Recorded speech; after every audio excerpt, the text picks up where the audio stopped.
TF1, 20h avec Roger Giquel. Marche sur Paris, certains ont quitté leur province dès hier soir. La CGT attend 200 000 manifestants demain dans la capitale.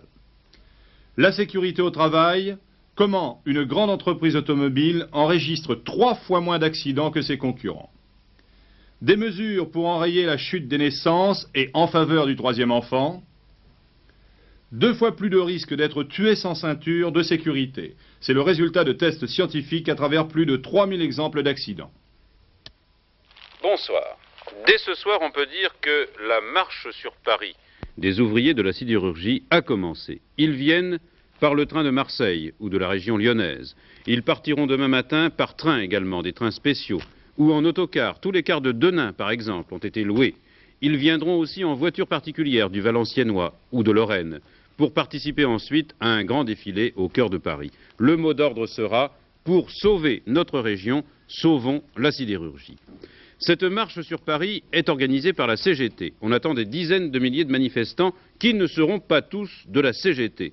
Loin de là. Vous savez que Force ouvrière et la CFDT à l'échelon national ont décidé de ne pas prendre part à cette démonstration de masse parce qu'elles y voient un amalgame fâcheux entre de justes revendications et une action politique qui ne dit pas son nom. C'est pour cela qu'Edmond Maire de la CFDT a parlé d'une marche des cantonales. Pourtant, de Longwy et de Denain, de fortes délégations CFDT participeront à la marche sur Paris, mais aussi des délégations Force ouvrière ou de la Confédération générale des cadres. Je vous rappelle que le Parti socialiste et le Parti communiste également y participeront. Georges Segui, qui patronne donc cette marche avec la CGT, a expliqué que cette action avait pour but de faire réfléchir le gouvernement et le patronat de la sidérurgie qui auraient pu penser ou supputer un découragement ou une lassitude parmi les travailleurs. C'est une action, a dit Georges Segui, destinée à exercer une pression avant les prochaines négociations du 6 avril. Georges Segui a évidemment regretté en termes assez vifs la non-participation de la CFDT au niveau national.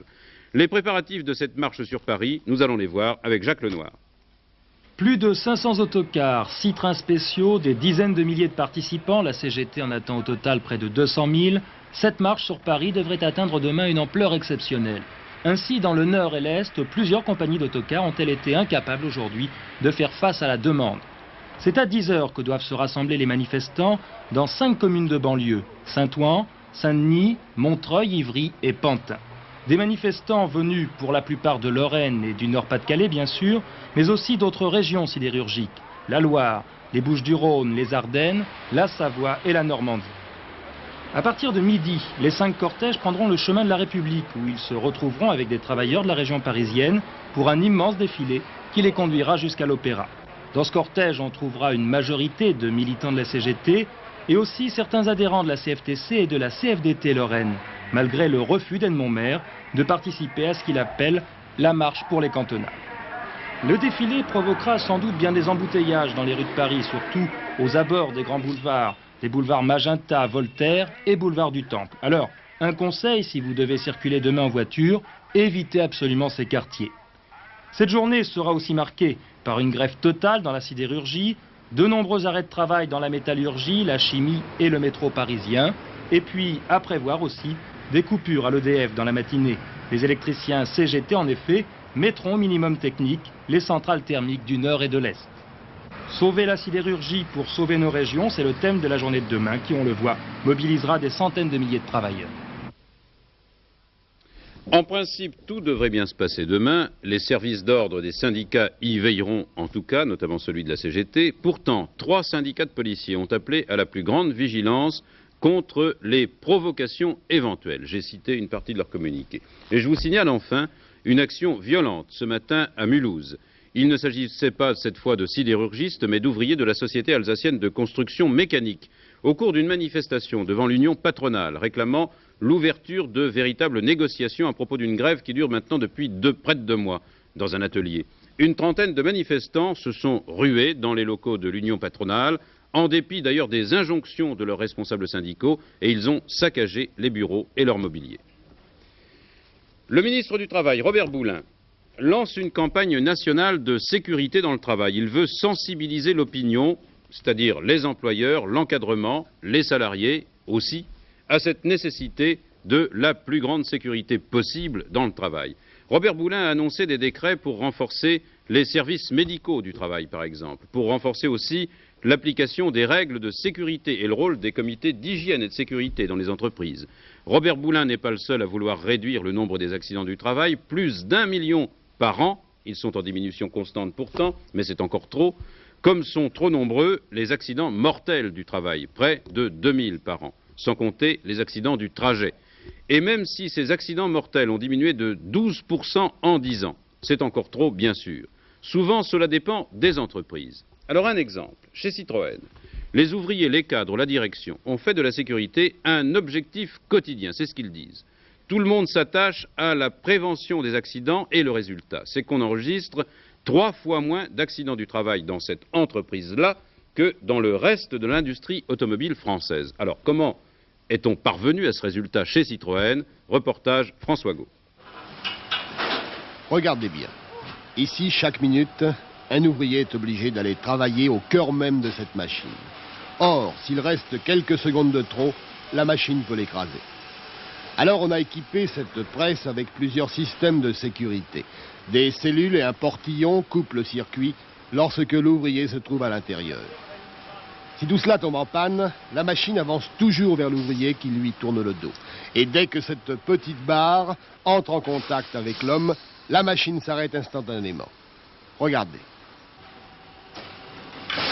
Chacun à son niveau hiérarchique fait un effort considérable pour faire en sorte que toutes les protections soient mises en place, tant au niveau des machines et du matériel qu'au niveau des individus. À présent, le plancher sensible. Cette fois, la machine ne peut avancer que lorsque la surface dangereuse est dégagée. Et on recommence pour mieux voir. Autre exemple, dans cette cabine de peinture, des robots et des hommes peignent les voitures. Auparavant, les nuages de peinture rendaient l'air difficilement respirable. Aujourd'hui, on y travaille sans masque. Pourquoi? Eh bien, l'air est spécialement traité pour qu'il n'y ait pas de pollution. Sur chaque mètre de cet atelier, on projette, cela part du plafond, on projette 550 000 mètres cubes d'air pur par heure. Et les nuages de peinture disparaissent dans les sous-sols. Évidemment, tout cela coûte cher.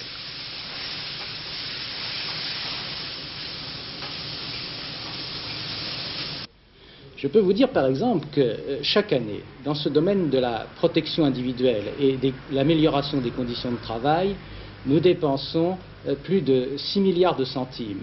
C'est une somme qui est considérable et sur cette somme-là, je crois pouvoir dire que le tiers de cette somme, c'est-à-dire de l'ordre de 2 milliards de centimes, sont consacrés à la protection individuelle des hommes, ce qui nous amène à avoir sur l'ensemble de notre personnel horaire près de 80% du personnel qui bénéficie de vêtements ou d'équipements de protection.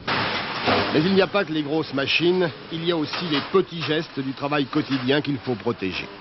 Avec ce pistolet, cet ouvrier projette un produit sous les voitures. Or, la pression du jet atteint 180 kg. Elle peut trouer une feuille de carton épais. Hier, lorsqu'un peintre vidangeait l'outil, il lui arrivait de se déchirer la main ou le pouce. Jusqu'au jour où un ouvrier a inventé ce petit appareil qui vidange mécaniquement et qui supprime tout risque d'accident du travail. Voilà, c'est la responsabilité de tous sans doute, mais ce sont des initiatives à développer aussi sans doute partout.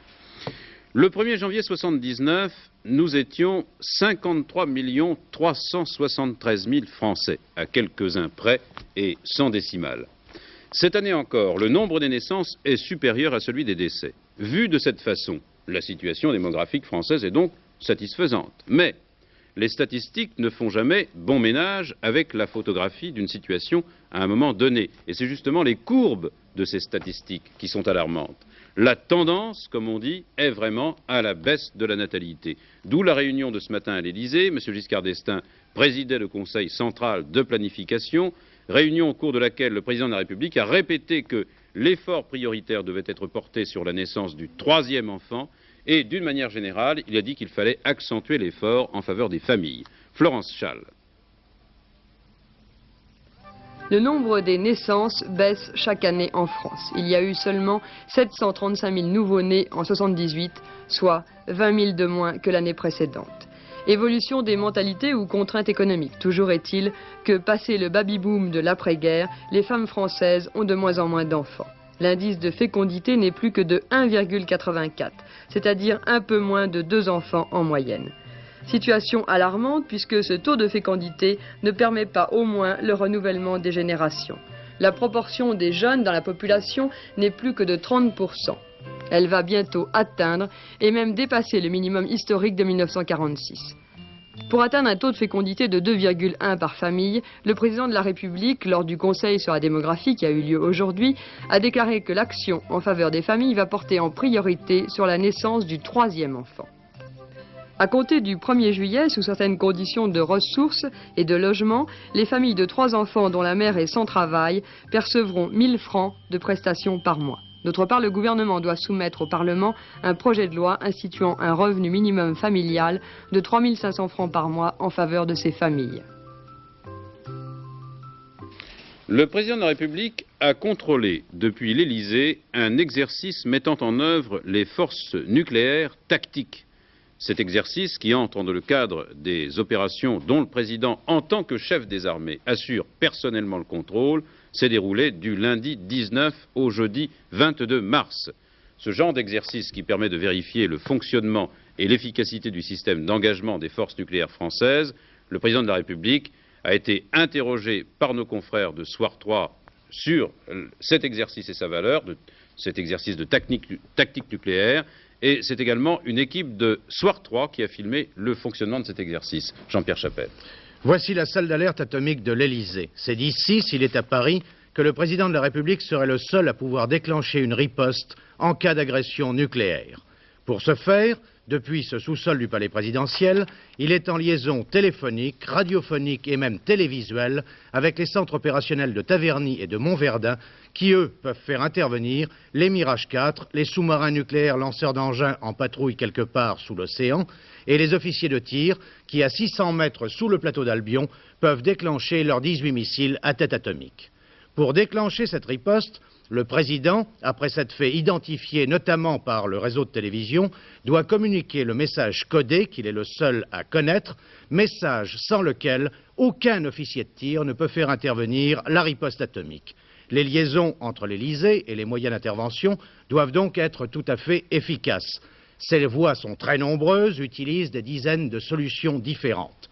Le but de l'exercice qui a eu lieu était donc de vérifier la vérité et l'efficacité de ces moyens de transmission, même en cas de destruction de centres opérationnels militaires comme celui de Taverny. Rappelons que même en cas de voyage lointain, voyage à l'étranger, le président de la République dispose toujours de moyens de télécommunication qui lui permettent, en cas d'agression nucléaire, de faire intervenir la riposte.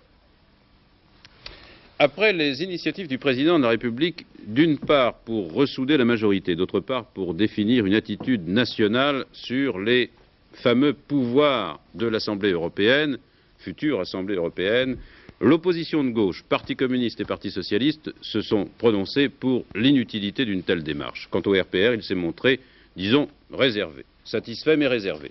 M. Giscard d'Estaing prend acte cependant que toutes les formations politiques, même si elles se sont montrées hostiles à une déclaration commune, se sont tout de même prononcées séparément, c'est vrai, mais se sont prononcées nettement contre l'extension des pouvoirs de la future Assemblée européenne qui sera élue au suffrage universel le 10 juin. Et là, l'Élysée constate que ces réactions sont positives. D'autre part, toujours sur les questions européennes, mais pour les affaires de la majorité cette fois, il est indiqué que M. Giscard d'Estaing, en recevant courant avril Jacques Chirac pour le RPR et Jean Le Canuet pour l'UDF, va essayer de réduire au minimum les divergences ou, si vous préférez, de définir le plus large accord possible.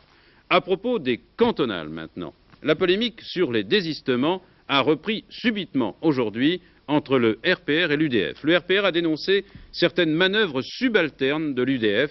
Le RPR accuse l'UDF d'avoir donné des instructions pour que, dans certains cas, on passe outre à la règle du désistement en faveur du candidat le mieux placé au premier tour. L'UDF, de ce côté, exprime sa surprise. Elle rappelle qu'elle a exigé un désistement automatique en faveur de ses partenaires de la majorité, partout où existe un danger de victoire de l'opposition. Et c'est sans doute là que le bât blesse. En fait, cette querelle semble concerner surtout le cas de Strasbourg, canton numéro 7, où M. Bord accuse M. Eufel de porter un mauvais coup à la majorité en se maintenant alors qu'il a été largement distancé au premier tour. Il existe, vous le savez, depuis quelques mois, un comité d'études parlementaires pour l'abolition de la peine de mort, présidé par Pierre Bas, RPR, et Bernard Stasi, du CDS.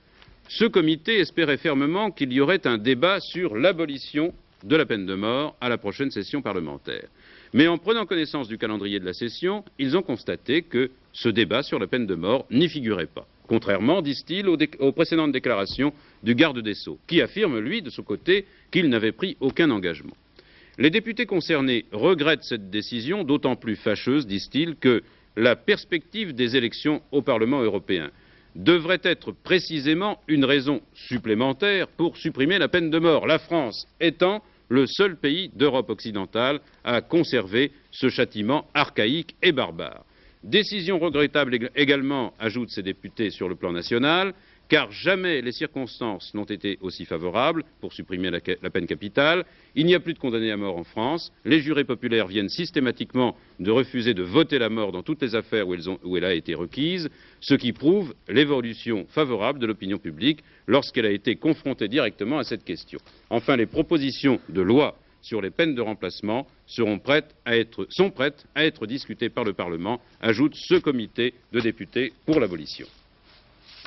Comme prévu, après le plus long débat de son histoire, le Parlement israélien a approuvé le texte complet du traité de paix qui doit être signé avec l'Égypte lundi prochain à Washington. Le vote a été plus favorable que prévu d'ailleurs. Sur 120 députés, 95 ont voté pour. Au Caire, on a enregistré ce vote avec satisfaction, d'autant que Menahem Begin, le Premier ministre israélien, avait tenu à saluer, au nom du Parlement, le président égyptien Sadat, qui a eu, on s'en souvient, le grand mérite et le courage de venir à Jérusalem pour proposer la paix.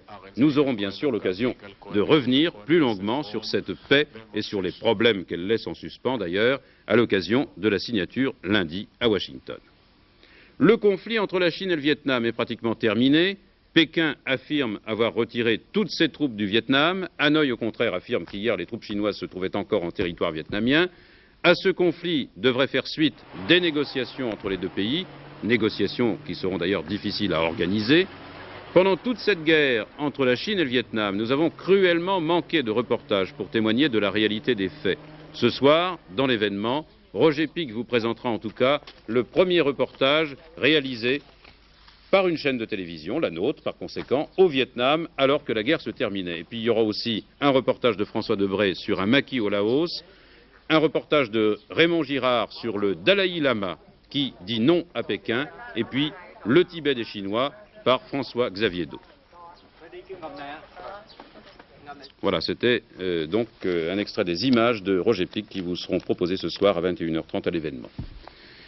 Il n'est plus possible d'en douter, la ceinture de sécurité épargne des vies dans des proportions très importantes. Deux professeurs très spécialisés dans les traumatismes de la route, les professeurs Gau et Patel de l'hôpital de Garches, près de Paris, ont mené une étude très complète avec le laboratoire de physiologie de l'association Peugeot-Renault. C'est un centre d'expérience sur la sécurité automobile dont se servent pratiquement tous les constructeurs en France. Cette étude porte sur, écoutez bien, 3138 accidents, tous mortels, et qui se sont produits sur une période de 9 ans.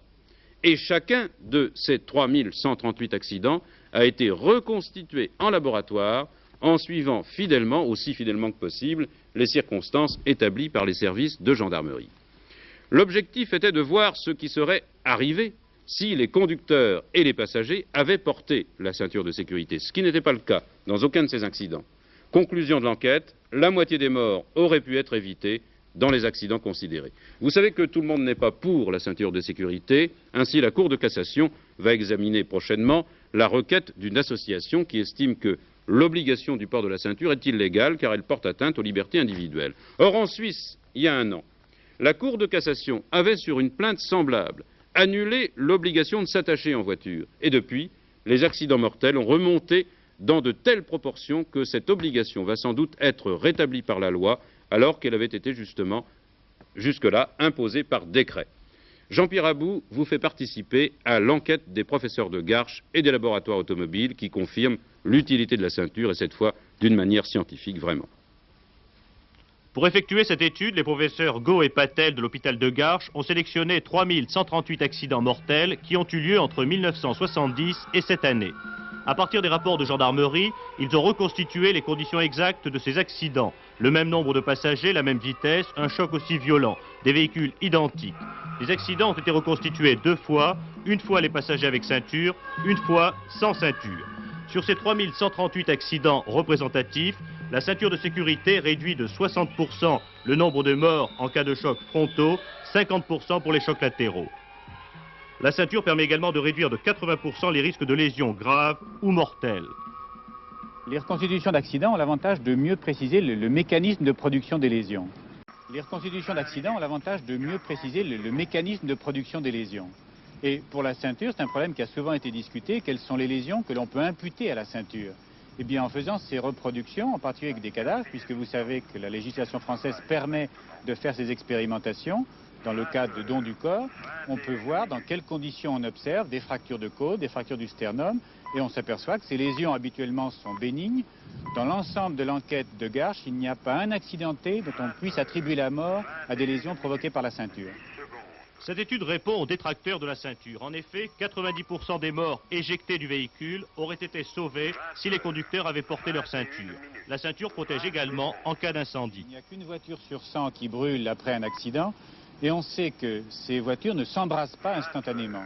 Et ce qu'il faut, c'est rester valide, c'est-à-dire d'être conscient, ne pas avoir de fracture de jambe, et c'est la ceinture qui, en permettant de rester valide, permet de sortir rapidement de son véhicule après avoir dégrafé sa ceinture. Donc même en cas d'accident avec incendie, il y a intérêt à être ceinturé, car c'est cela qui permet d'échapper aux véhicules qui brûlent.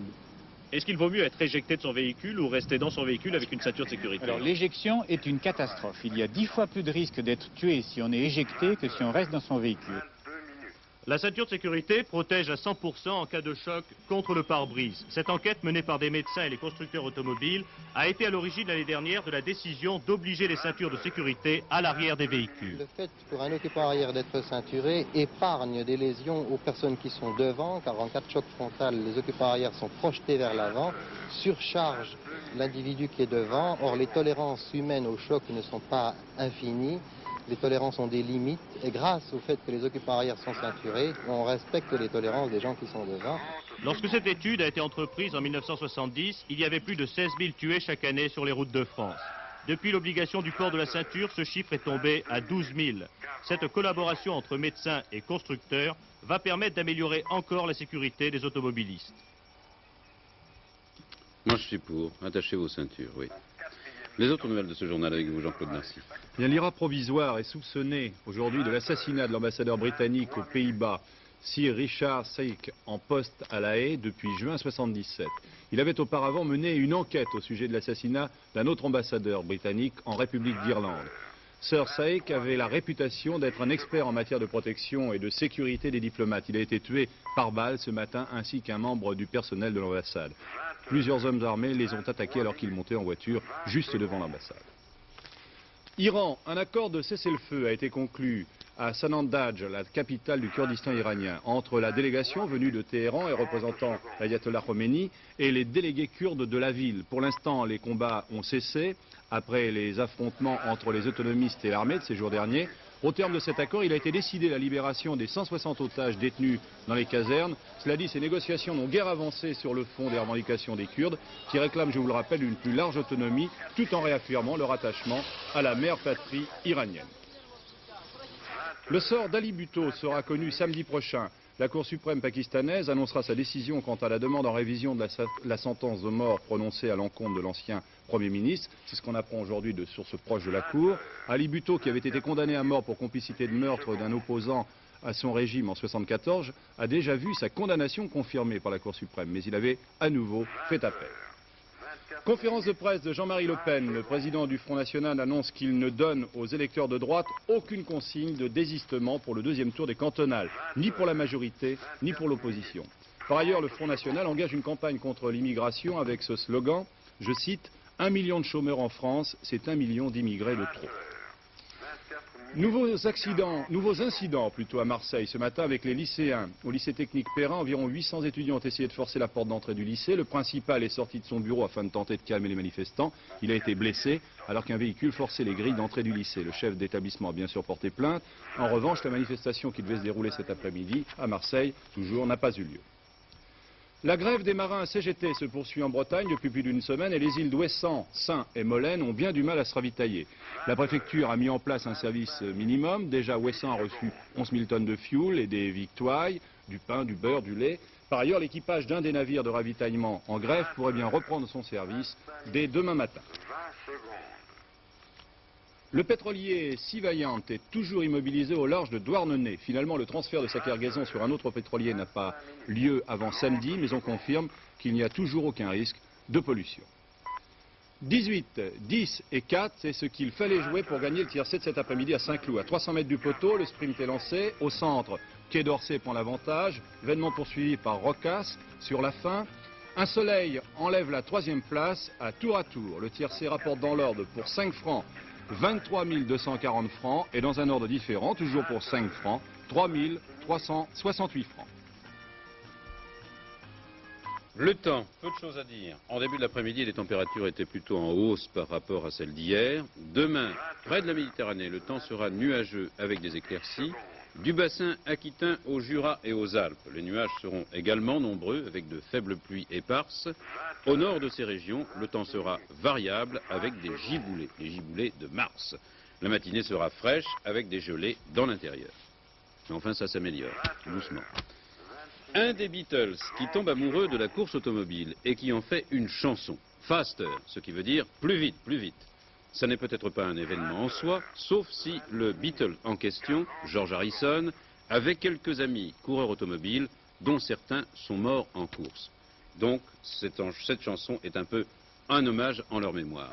Quand George Harrison a eu composé sa chanson, il s'est aperçu qu'il lui manquait de vraies images et il a eu recours à un cinéaste français passionné lui aussi de course automobile, Alain Boinard. Je ne vous en dis pas plus, voilà ce que ça donne.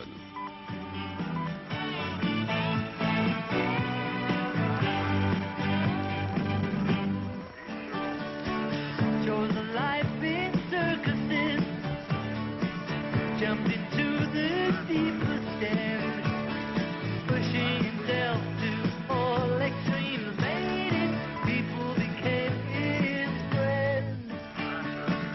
Now they stood and noticed him, wanted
une chanson pour des coureurs automobiles. Bravo George Harrison et bravo Alain Boinard. Bonne soirée à tous au nom de toute l'équipe de TF1 Actualité sur ces images. Prochain journal, dernier journal, en fin de programme, Jacques Poux, vers 23h. Merci.